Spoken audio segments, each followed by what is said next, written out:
Welcome everyone to Meanwhile in Andorra, the podcast where two guys talk about football, nonsense, and everything else in between. And obviously, that's international football for us. I'm hosting with host Ricky McGowan. Obviously, Travis. I can't. He's It's messed it too up late. already, isn't he? We're I've how done it many again. seconds? I'm just look. We're 24 seconds into this. We're in Hakan Shuker territory. He's messed it up. I'm Travis Newton.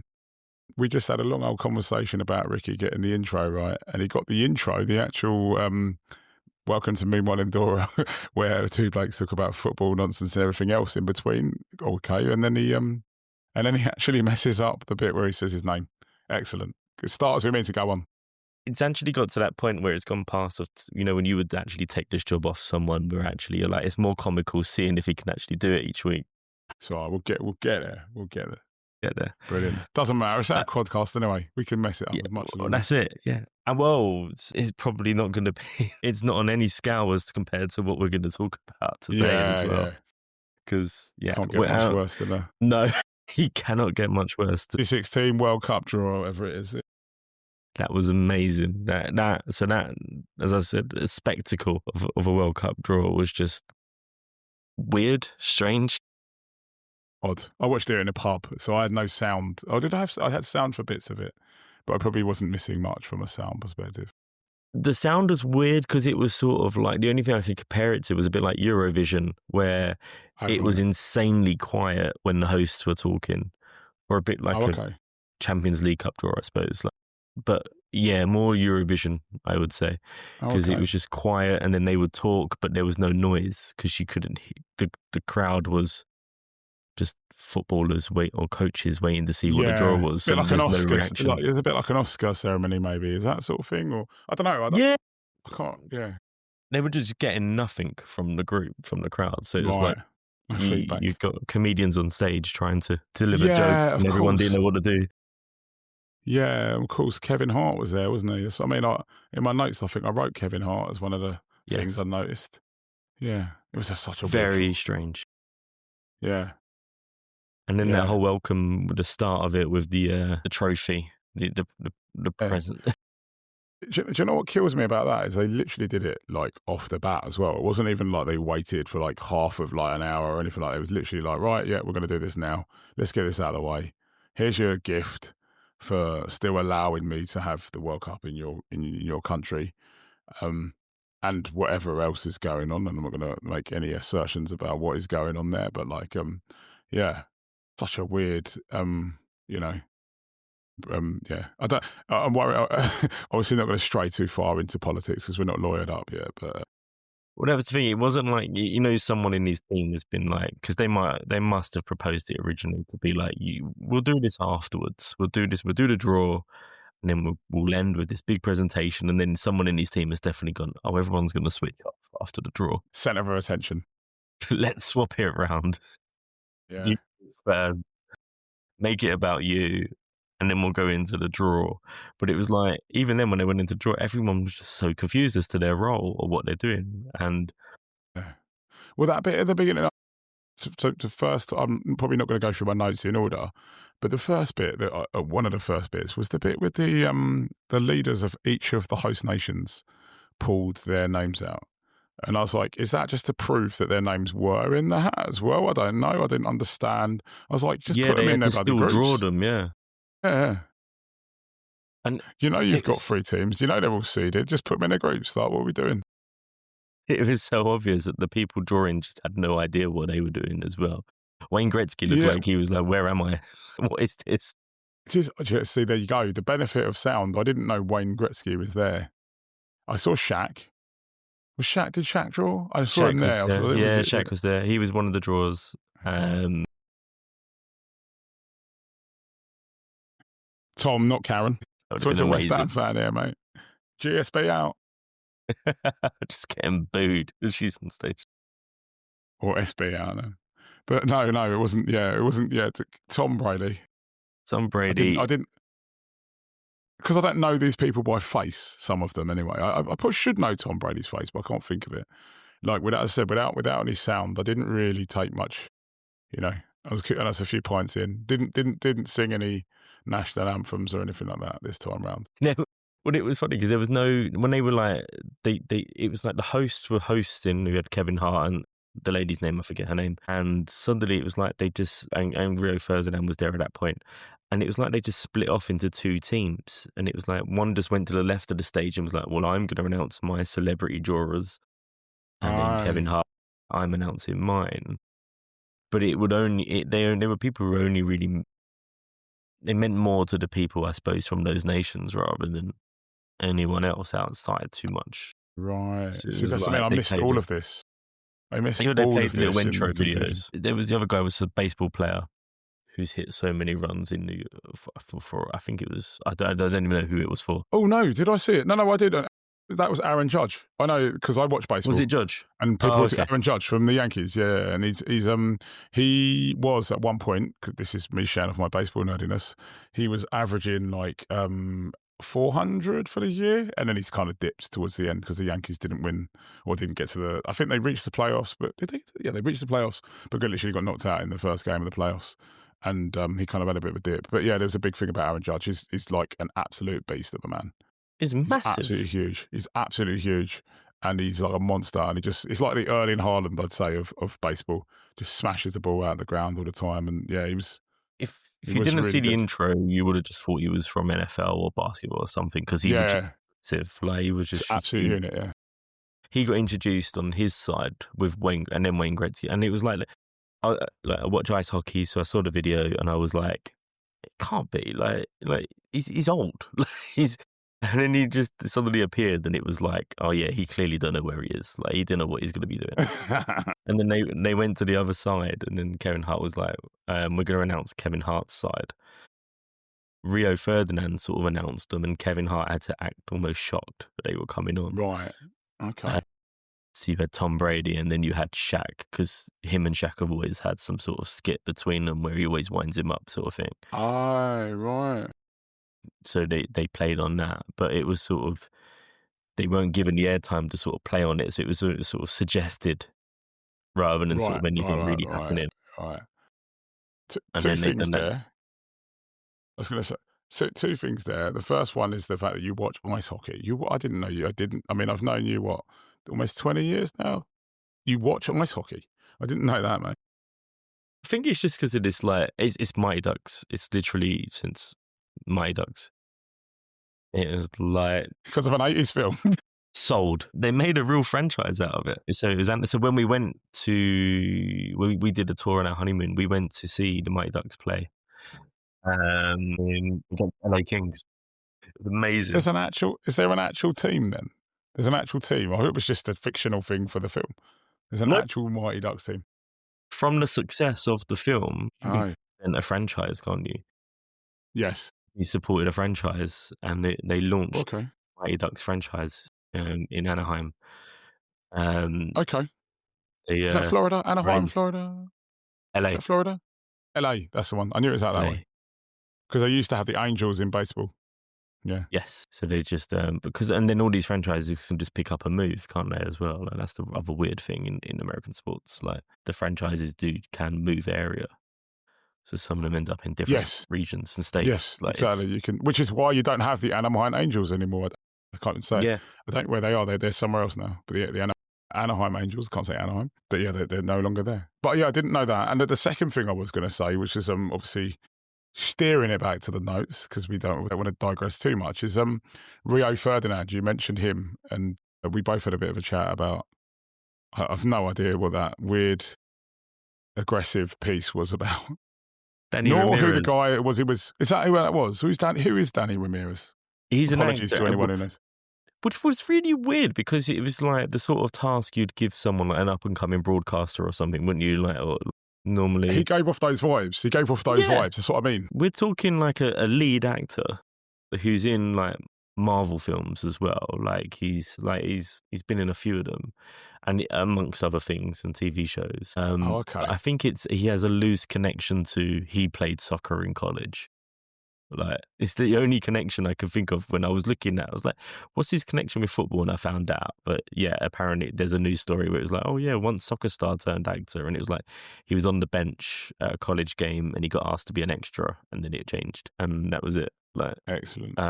Excellent. So yeah, and he clearly showed his football knowledge on the day. Well, yeah. But like, do you know what? I didn't. I mean, I didn't think it was too ludicrous a question to ask Rio Ferdinand if he was going to go up and score or had scored a few or something. Because I was like, well, you come up for corners, mate. It's not like you know, it's not you're not a goalie. It wasn't that ludicrous. The reaction was weirder than the question. Yeah, definitely. than the question. You know what I mean? The question. I get that, like, I get the Rio Ferdinand. It was almost like Rio Ferdinand trying to lord it up, like, being like, yeah, well, actually, you're an idiot because I was a defender. But like, no, like, your reaction just made you look like an absolute penis. Like, you just didn't need to. Do you know what I mean? It's already Be strange like that you're the one there. Yeah, exactly. Why did you get picked of all of the naughties England players? Why wasn't it Ledley King or Sol Campbell? And exactly, especially when you've got people who are like, I don't know, you've got the CBS team who do so well out there as well. You've got, why you're doing an American broadcast, why not have someone from there do it? One of them's a World Cup winner as well. Like, yeah. You know, yeah. It seems like it was more of a case of who said no first. Maybe. Do you think, like, yeah? Like, I wonder if there was an element of that. Yeah. Given FIFA, the reputation, exactly, Trump's involvement, exactly. I wonder Some if it was people more probably don't want to be no. like necessarily associated with it. Yeah.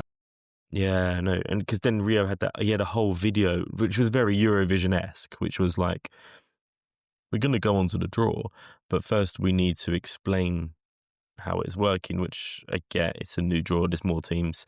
So they done this little skit of Rio being in a British private school with all these kids teaching him God, I missed basically. That. I absolutely it was like, missed that. He was like, so there's 32 teams, and they're like, no, Rio. And then they've got like a schoolboard where they're trying, a whiteboard where they're like teaching him math. And it was like, oh my gosh, it was tragic. He's not going to be an actor, put it that way. He's not the next Vinnie Jones in that sense. But yeah, no, Rio, very, very strange. And then he had that strange encounter with Shaq because, did you hear the joke? No. They were doing their thing of just talking to each of the drawers, being like, oh, how are you? You looking forward to it? Tom Brady went first, very good, good speaker about football, obviously, with his connections to Birmingham and that. Birmingham, And then it went to Shaq, and he was like, do you know what they call me in basketball? And they were like, what? And he was like, David Blackham. And it just was like... Did it get less laughter than we just given it? We definitely laughed more than the room. God, like David Blackham. And then he was so proud, like so proud. But it was Jesus like Christ. In an empty hall full of footballers where, it was just bad. And they were like, okay, moving on. Amazing. Let's move on to the judge. And he just spoke very briefly and looked like, again, you've asked me a football question. And then they went straight to Wayne Gretzky, who was like, where am I? Like, sorry, when's my bus get here? Yeah. And then it was like, right, let's crack on with pulling names out of the thing then. It sounds like I did well not to have the sound on or pay attention as well. Yeah. Well, it was just dragging as well was the thing, because it was all so slow. Like, note number 3, the length of it, man. Like, so I went out, I had it in the diary for a while now. Like, I went out with some old friends, some people I've actually known longer than you, which is pretty hard. And you know all the guys. The guys that we went out to watch keeping it related to the theme, we saw England-Slovenia. Do you remember we watched England-Slovenia when Defoe scored the header in 2010? We went out with those guys. And we also watched... Yeah, that's right. And we also watched in London, we watched England-Costa Rica in 2014. When did we lose all 3 games in 2014? I think we did. And we watched that as well with the guys.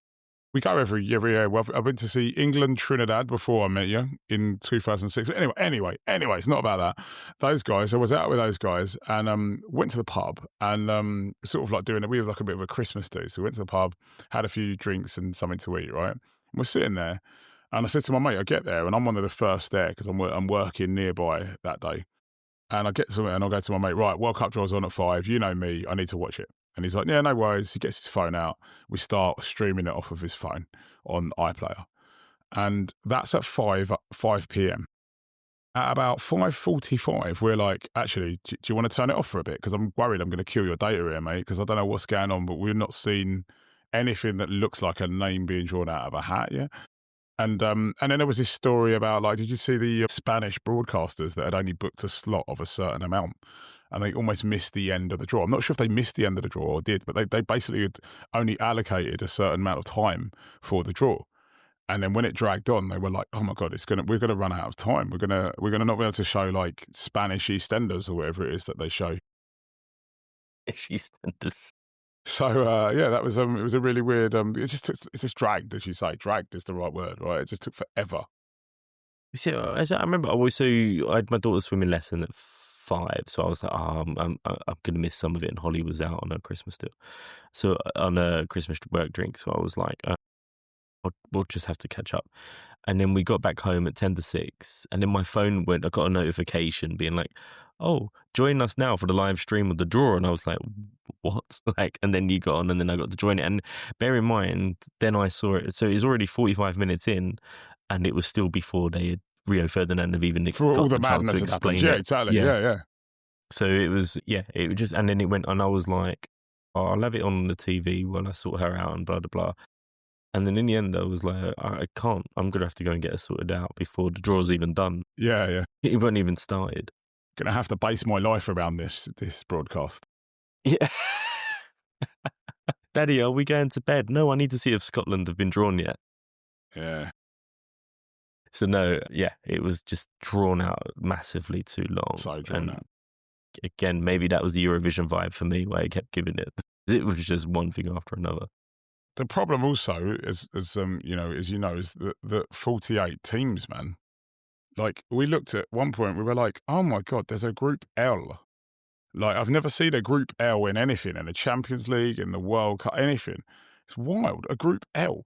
I didn't even know that was like 48 divided by 4. The 12th is at 12, yeah. So there's 12 groups of 4. So that's the 12th letter of the alphabet. I did not know. Normally you go to like H at best. It's like or is it, do you get an I?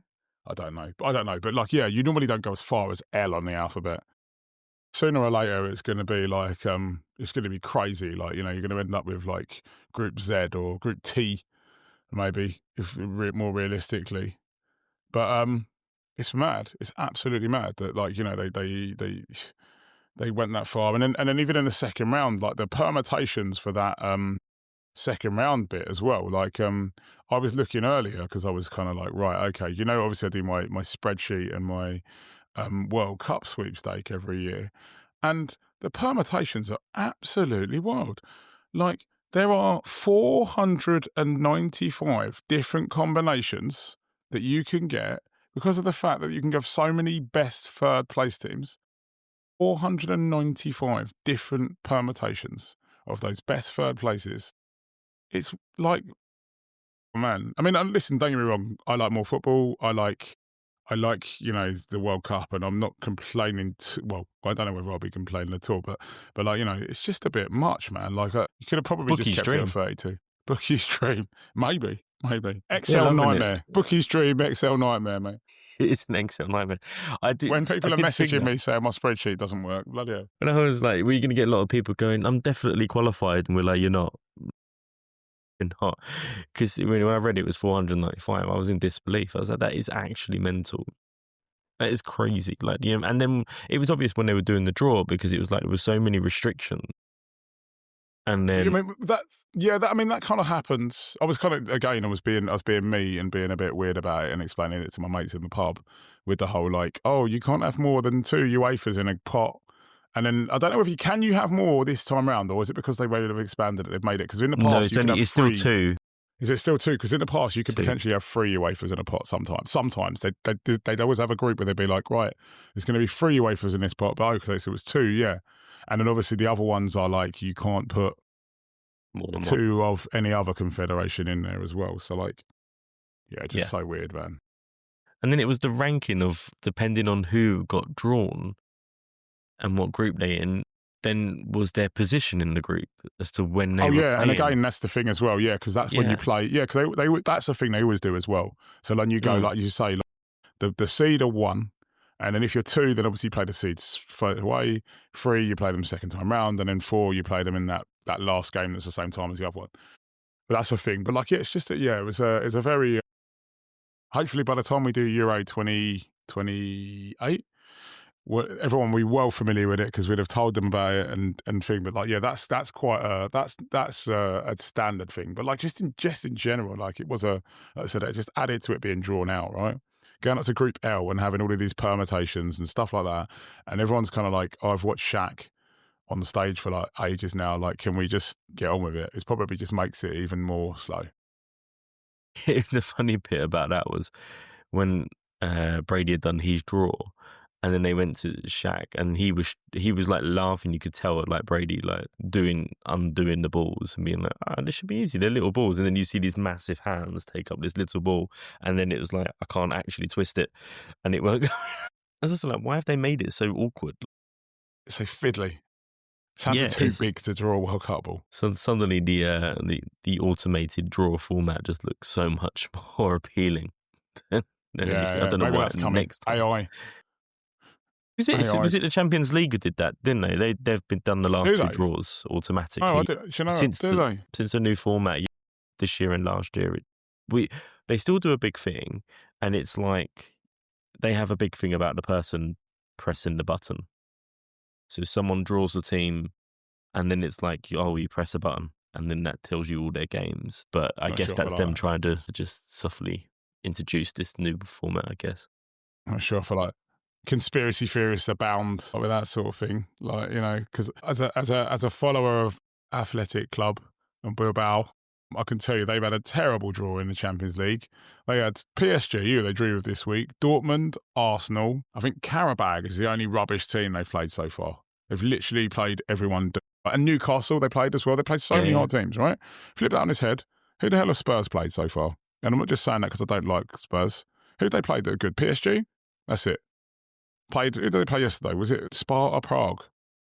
Or Slavia Prague? One of them. One of the Pragues. And I'm not just picking on Spurs. There are other teams as well that I've noticed in there that because of this stupid format where you play different teams, now there's a risk that you actually don't get tested. You get a team that's like almost like wrongly seeded, I think. And we've still had Bayern Munich 2 years. The 2 years there, hasn't it? Like, it's like we still can't get away from them. It's not Brazil, Scotland, or Argentina, Nigeria. You've got to play Bayern Munich. And you didn't lose 5-2, though. That's the other thing. Yeah, that's true. That's true. So I don't think there was any other notes we had about the draws in terms of the spectacle it was, because like you said, we could go on and on. I did have Infantino seemed oddly insistent on being everywhere in the draw and in all the videos and being like, but that's just him, right? Yeah, he's a weird guy, isn't he? Yeah.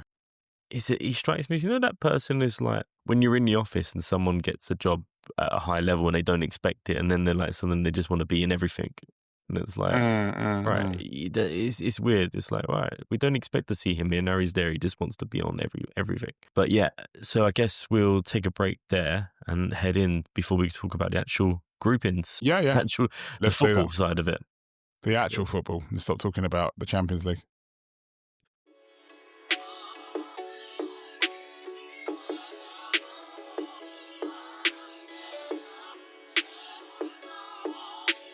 So welcome back, everyone, and thanks for sticking with us. So I hope we won't draw this out like the actual spectacle that came out. We'll go straight into the group action, and I guess we'll probably start with the hosts. They didn't do too bad, did they? Mate, it's fixed. It's absolutely. I don't know whether Trump had something to do with that as well, but it's absolutely fixed, man. Like, I think the hardest team that any of the hosts are playing is bloody Switzerland. Canada plays Switzerland, don't they? Everyone else that are the host. I think, did America get like Australia or something? Australia and someone else. Paraguay, Australia, and a playoff winner. Yeah. Mexico they all get a playoff. Congo. Yeah, exactly. Which is funny in itself, isn't it? Fix, man. Fix. Dr. Congo. And I don't even know who else could be a playoff winner. Do you know which playoffs it is? Is Did it say whether it's Europe or? So USA one is UEFA Playoff C. Good. Italy. So Go on, please, that's Italy. probably going to be someone like Ireland or something like that, or might be Italy, depending on where they think which one they're in. Canada have got UEFA A winner, as well as Qatar and Switzerland. And Mexico have got, it's a funny group. Mexico, South Africa, Republic of Korea, and then the UEFA Playoff D winner. So they all get UEFAs. Oh yeah, because they would be, wouldn't they? Because of the regions they're covering, I guess. But so yeah, looks like the ramifications for the second round out of those three groupings looks like might be a bit easier than the others. So I think there's only been 2 hosts that have never gotten through to the second round, and that's quite recent as well. I mean, it's kind of it speaks a lot to the fact that obviously they're starting to kind of host them in more not exotic places, but maybe less traditional footballing powerhouses. And the first host was South Africa, and the second one being Qatar. I tell you now, I reckon all 3 hosts probably get out based on that. I don't know. I say that I don't actually know how good Canada are, other than like, is it Jonathan David they've got, and who else have they got? Jonathan David. Who's the guy? Is he the one from Bayern Munich as well? Can't remember now. Alphonso Davies. Alphonso Davies. Yeah. They had. I don't even know. I don't know anything about Canadian footballers. Apology. Know anything? I must admit. To be fair, but I think you're right. I think they all get out. Mexico probably the strongest out of the 3, maybe. Potentially. Yeah, potentially. But yeah, I don't think there's a struggle with those 3 groups. In fact, if you're the other teams in the groups next to them who could play the winner, you're actually probably excited, even if you're a runner-up, I guess. Because if you're playing the winners of those groups, you actually fancy your chances to even progress. You wouldn't. Yeah, exactly. You wouldn't even worry about it. I wouldn't personally. So like maybe Italy have done it the right way this time. It's the long game. If they get there. If they get there. And then, so that's grouping A, B, and C, and then actually in the next group is the highlight. No, so it's A, B, and D, is it, or something like that? Because I think Group C is because there's a jump. There's A, B, and D, and then C is... Group C is our group. Do you know how many people messaged me that night? I love the fact that people are actually... I love the fact that people are actually listening to the pod, which is great. But people were like, honestly, the amount of people that messaged me, Instagrammed me, I was like, great, thanks for listening, guys. But like, yeah, Brazil, Scotland, I told you, it can't be a World Cup. The one thing FIFA did manage to keep in terms of tradition was the fact that Brazil must play Scotland at a World Cup. And like I said, had Nigeria gone there, I guarantee that they would have played Argentina as well. But it's insane, isn't it? I knew it. The minute it come out, I said to my mates, and they were all sitting there. And I think actually some of my mates hadn't listened to the pod, shame on them. And I was said to them, like, yeah, like I said this in my pod the other day, like they will play each other. Well, it was that thing, wasn't it, as well, where because that was the group where they kept drawing a team out, and it was like, at first you see the name and you're like, yeah. But they can't play in that group, so they're going in this group, and it happened 4 times, I think, wasn't it? So it was only in the end between Scotland and someone else, and it was like, it's got to be Scotland now, and it's going to happen. Yeah. Like, it's going to be. Nice. I think I actually cheered when it happened. Keeping us relevant. Yeah, definitely. Keeping us relevant. But yeah, like you say, so many people got in touch. And then it wasn't just the fact that Brazil and Scotland are in the same group. It was Morocco as well, wasn't it? Because that's the repeat of the 1998 group. Yeah, 98. Yeah, they were when Scotland were last eliminated. Was it Yusuf Chipo and Mustafa Hadji? I remember that. They lost 3-0, did they, to Morocco? I forgot. Do you know, I didn't even pick up on that until you said it just now. You just needed Norway to be in there as well. Yeah, because everyone was going, I remember everyone was texting me saying, oh, yes, Scotland. And I was like, yeah, but have you seen Morocco are in the group as well? Like, it's amazing. Like, how that's what poor Scotland are like, just probably not again. PTSD, yeah. Yeah. We can do another episode on how they fucked this up. Yeah. Brilliant. Are they going to get a best place third? They'll probably lose out on goal difference for that. I mean, bear in mind they've played about 86 had for best place thirds, as did 90, and they never did it then. So there's a thing. And can I just say as well, like, so on the Flower of Scotland thing, I mean, you didn't get me into trouble, but I went out again. Like, by the way, guys, I don't go out that often. It just so happens it's Christmas time. It's Christmas time, and everyone's sort of like doing stuff, and people keep like either like with work or like socially, like, you know, outside of work, people have decided to go out. But I was out on Saturday with some school parents and from my kids' school. And one or two of them actually are Scottish. And when I say Scottish, we're talking like not like Ricky's Scottish, like, because Ricky's Scottish, but his dad's Scottish. These guys are like, they're Scottish, like proper, like, you know, come down from Glasgow. I think they're Glaswegian. I'm not sure. One of them is a Rangers fan, so like I'm pretty certain she's Glaswegian. But anyway, I had a few glasses of wine and was like, right, I think it's going to be really funny if I play the excerpt of me singing "Flower of Scotland" to you. To which they just both blankly looked at me, and it was really awkward. And then they were like, "Are you taking a piss out of our national anthem?" And I was like, "No, absolutely not. Please don't glass me. Scots don't glass people. I'm just joking." Do you want a Glaswegian kiss? Like, honestly, it was a very tense time, and I was like, right, okay, maybe it wasn't as jovial as I thought it was anyway. But like, I had to reiterate, I genuinely want Scotland to do well at the World Cup. It's not just me I'm not taking a mick or anything like that. I always want them to do well. I just know they're not going to, because they never do.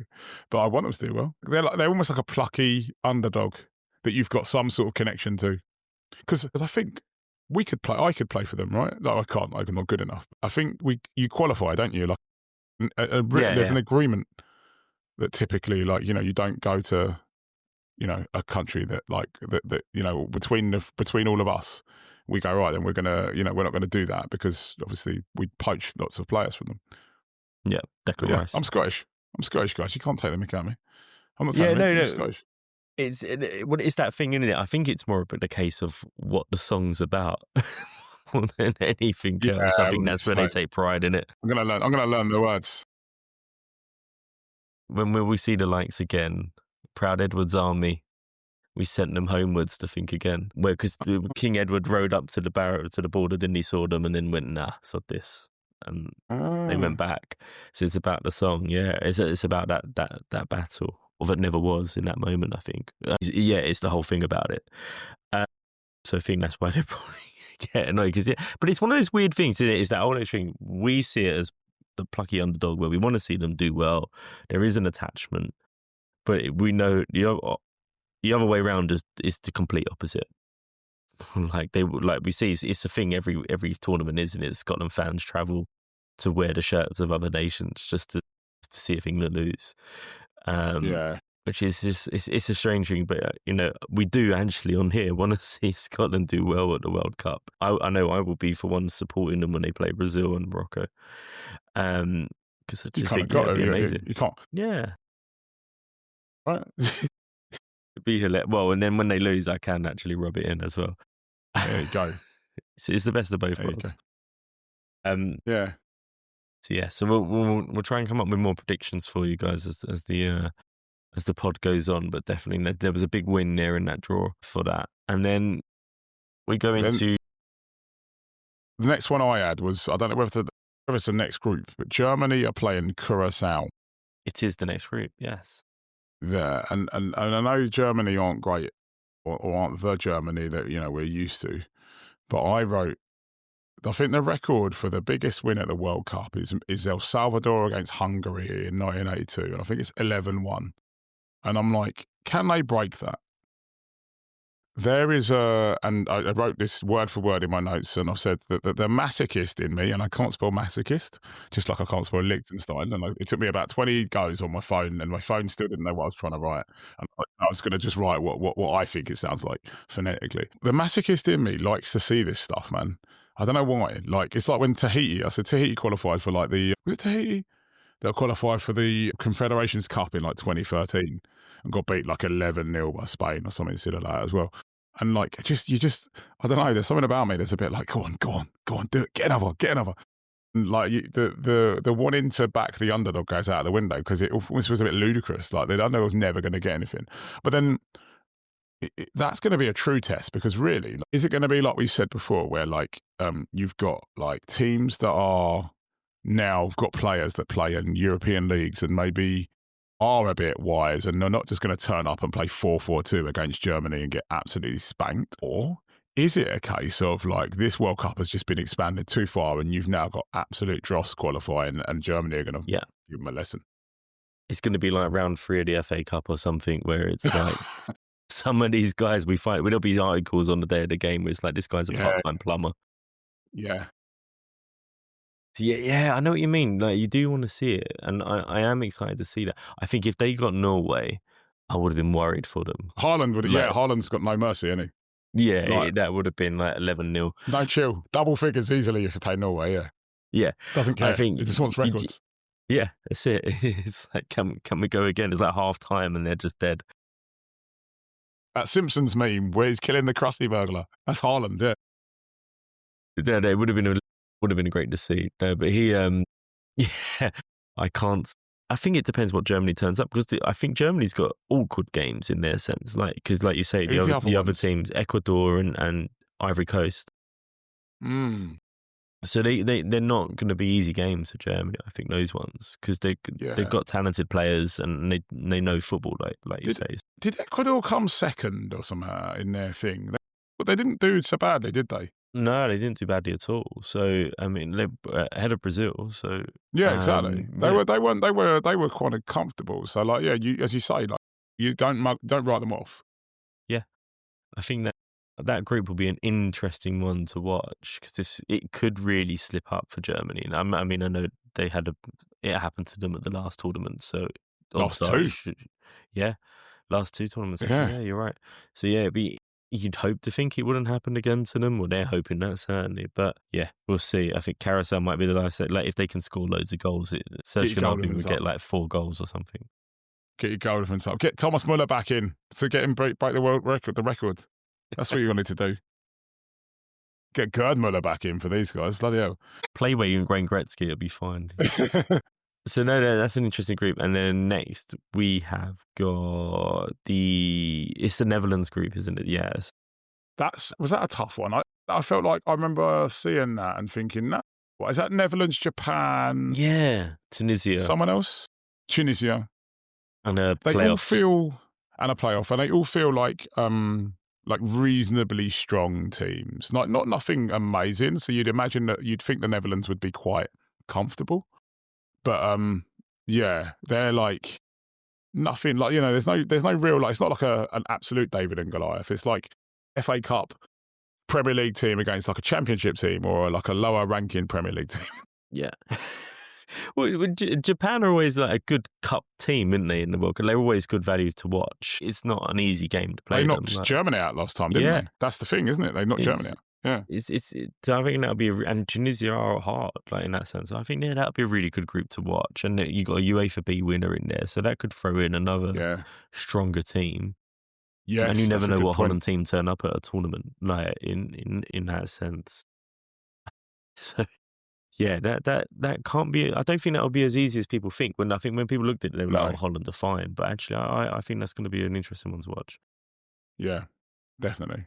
What's after that one? After that one, we've got was it G, which is Belgium, Egypt, Iran, and New Zealand. Iran and New Zealand. That one, that's giving me more. I mean, listen, Egypt. I don't know Salah. I don't know anyone else. Amir Zaki, does he still play for Egypt? Yep. The guy was a guy from Aston Villa, the right back as well. They had a right back. I can't remember his name now. And he played for Hull as well. I can't remember his name now. It will come back to me like tomorrow. Hull and Aston Villa, and he played for Egypt. And he went to 2018, I think. Okay, I'm not sure. I'm trying to see if I can find it, but anyway. While you look for that, like that group is like, I know there's lots has been made of Egypt versus Iran because it's being played at, isn't it on LGBTQ day or something? Or it's like a stadium. Yeah. I don't really, something to do with LGBTQ, and they're talking about, they're countries where, LGBTQ rights aren't respected and blah, blah, blah.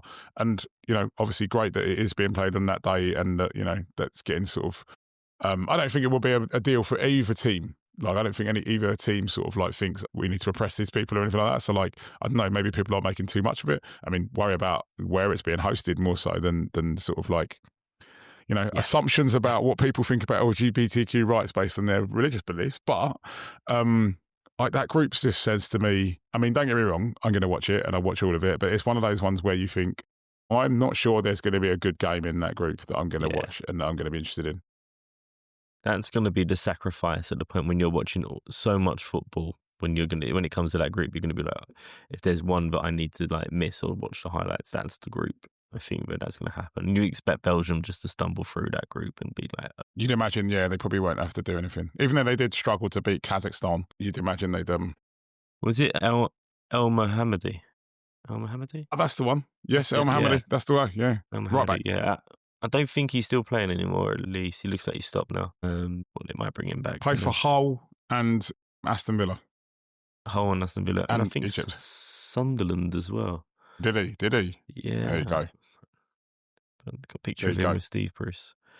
So that's group... Oh God, what letter are we on? There are so many letters. Mate, we're at Z. It's group X. If give up, we've left the alphabet now. We can't do letters, we're just going to have to just name the teams in the groups. So, what is it, do you know? Go H. Spain. Who's H then? Spain, Cape Verde, Saudi Arabia, and Uruguay.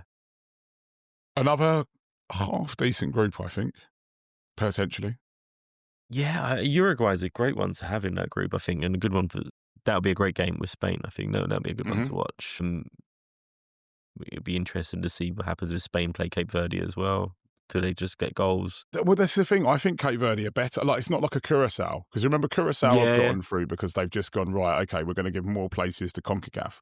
Whereas Cape Verde, Africa haven't got many more. They've got more places, but they haven't got that many more automatic spots.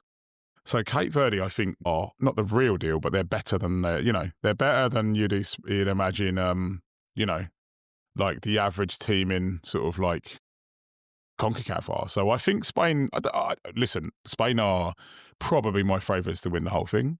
So I would argue that they're probably going to, they're going to be they're going to be the ones that everyone's got to look out for, and they probably will beat Cape Verde quite reasonably, but I don't think they're going to trouble the record as that. Uruguay will get a 1-0 win against Cape Verde. This is my prediction. Someone will get sent off, and it will be the most scrappy win in the history of scrappy wins. Like, People, and I know it's a massive stereotype, but people talk about Italy and like dark arts and stuff like that. But Uruguayan football, like in the World Cup, is just like, loads of rolling around and diving, and someone will do something really dirty on someone else, and they'll nick a goal, and everyone will hate them for it, and they'll go through. That's my prediction in that group. And then was it Saudi Arabia? Conquerors of Argentina in the last World Cup, weren't they? In that game. Yeah, and that's what's his name, isn't it? Hervé Renard, the coach. Was that who their coach normally does? Yeah, that's the guy that normally does all of the African teams. And he always wears he looks really dapper in a shirt. So he's their coach. Yeah, Hervé Renard. I didn't know that. Okay, look at but I don't know. Again, I don't know anything about those guys. Nothing about Saudi Arabia. You'd expect them to do not that well, probably. You know what? The game that we're interested in that group will be Saudi Arabia against Cape Verde, right? You'd think. Even Cape Verde, Uruguay might be interesting, though, I suppose. I'm trying to... Yeah, that would be a good game to watch. I'm trying to see who their manager is now. I'm trying to remember what he looks like. Oh, yeah, that's him. Hervé Renard? Yeah, I was trying to... the guy, he's like I was getting him confused with someone else. He literally has managed every team in Africa ever. Yeah. Probably managed Cape Verde at some point. And he always wears like a white shirt, like rolled up to his elbows, and stands on the touchline with his arms crossed, looking dapper. It's like that's just his job. Yeah, and there's a thing of him like in the last World Cup where when they beat Argentina and they're losing 1-0 at half time. Are they losing 1-0? I think they are losing 1-0 at half time. Argentina scored a penalty. They're losing 1-0. They're getting absolutely outplayed. And he goes in and he gives this speech. And somehow they've got cameras in there. And he managed to film it and get it out. It's in like the official video and stuff for the last World Cup. Yeah. And I remember them playing it. And then like he gives his speech and he's like, I don't know. I think there's lots of swearing in it. And then he's like, oh, did you want to come here and like, and basically not do anything? Or do you want to go and actually show people can play better football? And they go out and they beat Argentina because Argentina are at a bang average. Is that the one with the speech? He goes from different languages into the speech. I think he goes in and out of Maybe English and something else. Yeah, I think they were saying in it, but it was really weird. It was like, but really good to watch, if I seem to remember rightly. I can't remember if it was his one or someone else's. I might be confusing it. I know I might be confusing it with Johnny Wilkinson, who did something similar with it in rugby. Oh.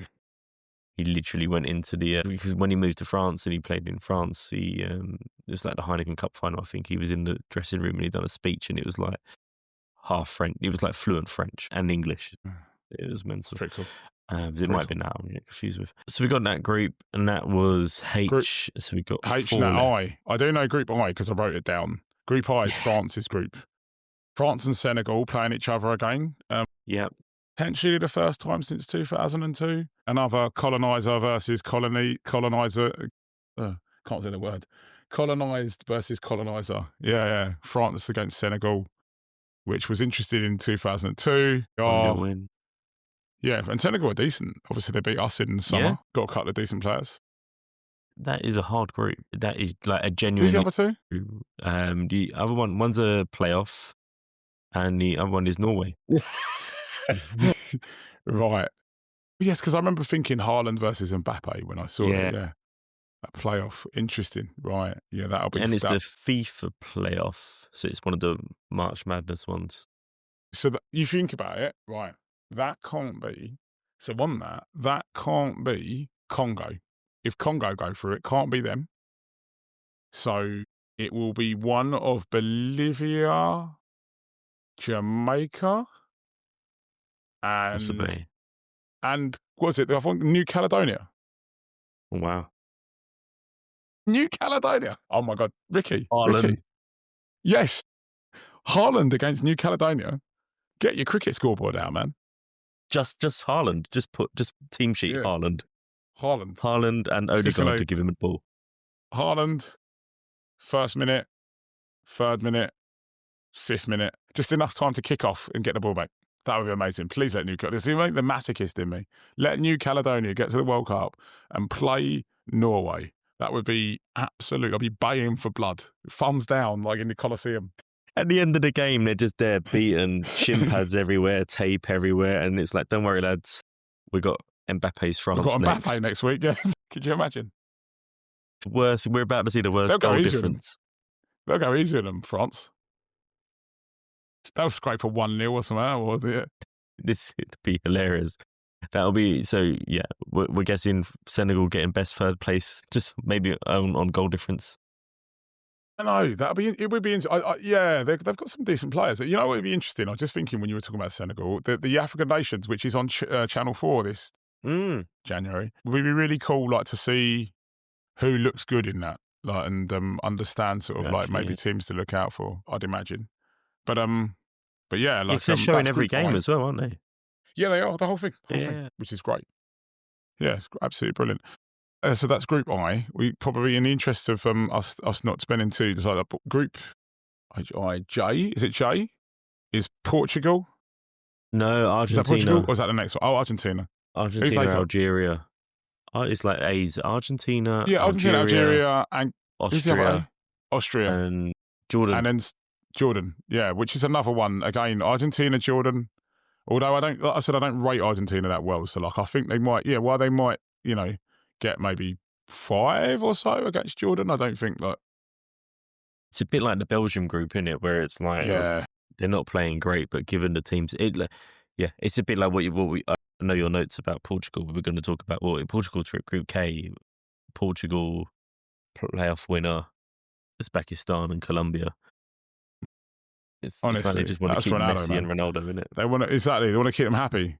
That's for Ronaldo. He's going to walk around up front. That's what I said in my notes. Just going to walk around up front, looking 41, and then pop up at the back post and finally get a tap in against Uzbekistan and do that stupid sue. And everyone in America is going to go mad for it, and everyone in Europe is going to be like, "This guy's finished." And that's it. That's all that's going to happen in that group. Uzbekistan, my guys, Uzbekistan. I'd love them to beat them. They won't. They're another one. But I don't know whether they'll trouble the record. Can you learn their national anthem so we get another voice note if they do beat them? That would actually be hilarious. My voice noting days are over. I don't want to offend any Uzbek parents out there as well. So and then we come on to the last group or as you said, and Group it's L. of course that's obviously us, which is actually quite a competitive group. Our group is the hardest group in the tournament, I think. I genuinely think that. Yeah, because I think Croatia, Ghana, and Panama, I think they're going to be great games. It's a lot of scrappy 1-0s, I think, or like for Croatia and Ghana. Yeah, I mean, I'm going to tell you now. I don't think England beat Croatia. I think Croatia are as good as, if not. But then saying that, actually, no, I'm going to say this, and then I'm going to reverse that because in the last European Championship, Croatia was pretty average, weren't they? Yeah, they weren't. They kind of snuck under the. They were a bit snuck under the radar because they're still playing Modric, and like they were a bit average. But then they knocked Brazil out of the last World Cup. I know it's 4 years on. Yeah, I don't know. I made an assertion, and I'm backtracking on it now because I don't actually know that much about them now. Do they still play? I think it'd be a tough game, really tough game. I think for England, but it'll be. I think in Tuchel, he seems to be getting those wins where they don't look. Well, as this tough. is the thing. We talked about this in the qualifying, didn't we? Where we said we were winning games that in the past we sort of like, if we play an average team, we'll just beat them. Now there's no like we struggled to, we just beat them. So maybe that will happen there. Hopefully, definitely. I hope that's the case. Obviously, but yeah, Although we didn't do that against Senegal, but it was a weaker team. We played a weaker team against Senegal, didn't we? In that friendly. So like, yeah, maybe, yeah. Kane's on good form again so far this season. If he carries it on, it's simple. A lot of the England players seem to be on good form this year, like for their clubs. If they can keep it going to the end of the year, then that'd be great as well. If they're all scoring goals, which they all seem to be getting goals for their clubs, like the midfielders as well as the attackers. Like then that'd be great. But yeah, I think Ghana and Panama, I think they're going to be great games as well. Again, I don't think they'll be runaways. Ghana will be a good game. I don't know about Panama. I think Panama might have, again, have they just gotten in there because CONCACAF have just got lots of places now? Or are they actually all right? Don't know. We'll have to see. And I said, I did watch it. The thing is, right, even when you watch qualifiers, right, so like you think, I watched Trinidad batter Bermuda, and I watched Curacao batter Bermuda even more. Couldn't beat them 7-0. And you're like, yeah, but Bermuda are rubbish. Like, do you know what I mean? Like, yeah. Is it just that they were so poor and someone had to qualify basically? So now they're like, oh, you know, you're a bit like, well, actually, you're just going to end up with a tournament where, like I said, you're just going to end up with teams that like are there that, yeah, they got through their qualifying rounds, but actually when they get there and they play anyone half decent, they're going to get absolutely ruined, don't they? Well, that was it.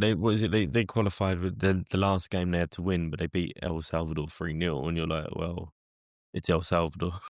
Yeah, exactly. Holders of the record, El Salvador. Yes. I don't think any of them are still around. I don't know if any of them are still around, but yeah, exactly. The team that have got hold the record for the most goals conceded, or no, it's the highest scoring World Cup game. I don't know if it's the biggest margin as well. I don't remember. I think it might be biggest margin as well. 11-1 against Hungary. So like, yeah, you're talking a bad team. So like, yeah, I don't know. It'd be interesting to see how Panama do. I don't think they're going to get like double figures or anything like that. But no, yeah. It was interesting. One of the headlines for describing that game was they stun with a 3-0 win over El Salvador. So it was like people didn't even expect them to do that well in that game. God, stun El Salvador. Jesus, Harry Kane likes a minnow team, so you know. Yeah, he loves a fucking minnow, doesn't he? He's not quite Erling Haaland, but yeah, he'll be circling. Definitely get a few, hopefully. Or it'd be the game where one of the midfielders will play or something, and then suddenly they'll come on and get a goal on their like World Cup debut or something. Yeah. Jesse Lingard did against Panama last time.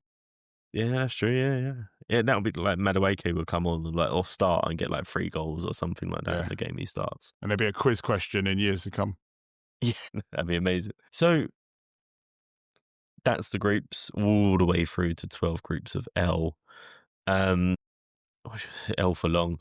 It's going to be mental. And I was trying to, like I said, I was trying to work out who we'd get in the second round, but like I couldn't. Like you just can't, because England, if they come top of the group, England will play our best runner or best third, and it's like, how do you even honestly? You have to literally get it down and do the formulas yourself, and that's the only way you can work out the best thirds. Like it's just ridiculous. You know, the round of 128 I put down, because it feels like that. It will be like. Well, the dread in me when I saw your note about how many permutations there were for the second round, I was like, oh god, just filling out the group stage of that spreadsheet would just that would just take ages. Oh mate, take forever. And also, like, just even, I don't know, man. Like, is this going to be the first World Cup? I know it won't be. I don't think, because I doubt that my brain works like that. But will this be the first World Cup where I actually get tired of the football? I'd like to think it won't ever be, and I'd like to think that my brain doesn't work like that at all, and that I'll be good. But it's just, yeah, it feels a lot. When I first heard 48, I thought brilliant, but it feels a lot. I think what will help you is you've got the kids as well who are interested in the football as well. So I think that will help, wouldn't it, in keeping it fresh. Like looking at these countries. Although it's all late though. It's all late at night. That's true. It is late kickoffs, isn't it? Yeah. Yeah. Yeah, that is true. It's going to feel like it will feel more like the Olympics than it will do the World Cup, I think, this time. Maybe. In the sense that you're like, wow, there's a lot. Yeah, I know what you mean. Where it's like just so much stuff going on. Yeah. It's like, what's on now? Sumo wrestling. Okay, I'm going to watch that. Yeah, going to watch this. I'm watching the men's mountain biking, which I did watch. Never watched mountain biking before or since. It's that thing when you're watching such random sport, you're like, I could do that. Oh, I don't know. I'm never foolish enough to assume that I could do any sort of competitive. What do you think the sport you're best at is? Is it football for you? Yeah, I'd think so. Yeah, I don't think I've played enough other sports to. I'm not. See, it probably is football for me, but I think, like, obviously cricket. Cricket, yeah, I was going to say for you, yeah. I played. I mean, I'm not played to any standard at all in cricket or football, but yeah, obviously the pool in cricket's smaller, so like that's an advantage I'd have of playing that, and I can obviously play tennis competently, but I definitely wouldn't say I'm like, there's lots of people who play tennis. There's lots of people who play cricket as well, to be fair. So like, but even still though, in my youth, I'd say probably like it's probably football. It probably is football that I'm the best at. But yeah, I do want to mountain biking. It's going to be mountain biking for me. No, sod that. I do want to give. Part of me still wants to give rugby a try, in that sense, just because I like it so much, and I think I'd like to try it, and I think I've just never had the opportunity. All right. Yeah, you don't get that in East London, do you? When you go to school in East London, you don't do rugby. Like my school, we did like one lesson of like touch rugby in North East London, and that was it. We did a few lessons, yeah, where we had one coach who was Scottish and interested in it, but as soon as they left, it was like, well, we had no one else. You could tell none of the other kids were interested in it. Yeah, so it just weren't worth it. So we only had 3 main sports. Oh, other than athletics, actually, we had football, basketball, and cricket, which were great. Yeah, no, football definitely for me. But I think that when you're a sport, I think you could give other sports a go. Yeah, well, you kind of naturally, didn't you? Like my boy's a bit like that. My oldest is just naturally good at stuff. He naturally knows the body shape to do the thing. Do you know what I mean? Yeah. Like, because he's quite athletic and nimble and agile. So like he watches it on TV for 10 minutes and he's like, oh, okay, I know what I'm doing here. Yep. I did the total sidetrack. You can go to Lee Valley and do the hot dogging, where you see it when they go through the water and you can go through the poles. Yeah. Oh, so right. you can do that. So we've done it a couple of times, and it's like they literally do just go, right, you do a safety thing out, it's attached to, the course is attached to like a lake. You go on the lake and they do a thing of like, this is how you fall out, this is how you get back in. And then they're literally like, they take you to the raft bit and they're like, go. Like, and then to create the waves, there's concrete blocks in it. And if you come off, they like go into starfish, because if you don't, your knees are going to go crack into You're going to hit the block and you're all... And they do, yeah. But that was amazing. You have a newfound respect for the people that do it and the speed they're doing it in. Yeah, kayaking is definitely not my thing. Or hot dogging. I didn't even know it was called hot dogging. So like, no. No, I didn't until we went. Yeah, no, I didn't. Yeah, no idea. But yeah, definitely worth a try. Anyone listening who thinks they could do it, go and try it, because you'll be wrecked. But it's a good experience. Yeah. I do not endorse kayaking or anyone that kills themselves at the Lee Valley Leisure Centre or whatever. Yeah, don't. You go at your own risk. Ricky said you could go. So before we should probably end there as we've sidetracked off into Olympics because it is going to be an Olympic of a World Cup this year in terms of watching it as well as probably the teams in it. And we'll see everyone probably soon in the new year. Yeah. So on that, I've been talking to my friend. I think we were talking about this the other day. My mate Carlos of World Cup Fever fame. He's getting a free plug off of us. He's got a great Instagram called World Cup Fever, which basically looks at nostalgia and that. As I said, he's the one person in the world that I actually think I bow to his World Cup knowledge. I wish I knew as much as he does about the World Cup, and I know a lot about the World Cup. He's Peruvian, so I've already kind of teed it up a little bit, but had a chat with him the other day and was like, yeah, we absolutely want to get you on.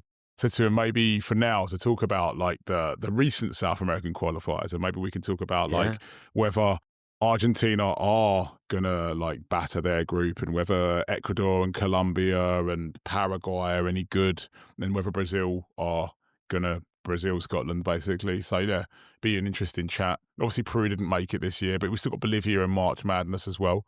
So the plan would be to get him in and see if we can get a bit of his time and ask his opinion on some of the stuff in South America.